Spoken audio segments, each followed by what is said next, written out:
we're quite busy. Had 2 employees, a couple of vans. I was on the tools myself, but over the last sort of month or so, I've managed to get myself off the tools. I'm doing a lot more paperwork now, a lot more running of the business, and taking on a new employee, which has been good, step in the right direction. The solar side of the business is going really well now. Try and get the right people on board so that I could probably take a step back off of the tools and focus on the business, on the day-to-day running of it, concentrating on leads and the marketing side of things. I would say one of the main challenges when we were just electrical, you were really, really busy. You were always only making so much. We couldn't break that ceiling. We were busy, busy, busy. Yeah.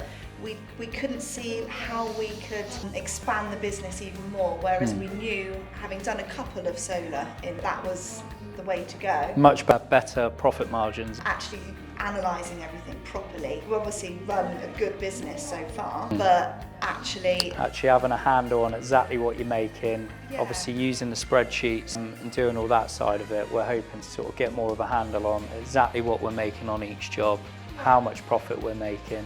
We've got a goal in mind, haven't we, whereby we're going to get me off the tools. The business is going to be a bit more self-sufficient without me having to sort of be there on a day-to-day basis on site. both of our businesses have always been word of mouth.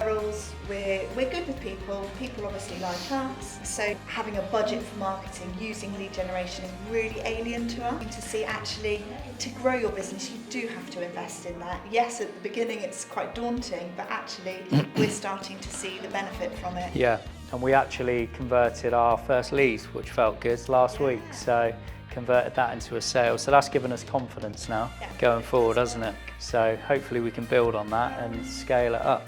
With a typical electrical installation business, I mean, you could go from doing a £60 call out to doing a full rewire, which is £10,000. So it's very hard to sort of keep track of it and scale a business that way. But obviously with the solar and what we're learning on the Trade Mastermind, we're learning that if we implement all the stuff that you guys are teaching us, then you can quite easily sort of scale a business. We want to grow the business enough that Shaun can take some time. Like they say, they teach you a blueprint, and I think that Yeah, you can transfer it to any industry. So yeah, if you're thinking about it, just do it. Everything that we've heard today is really positive.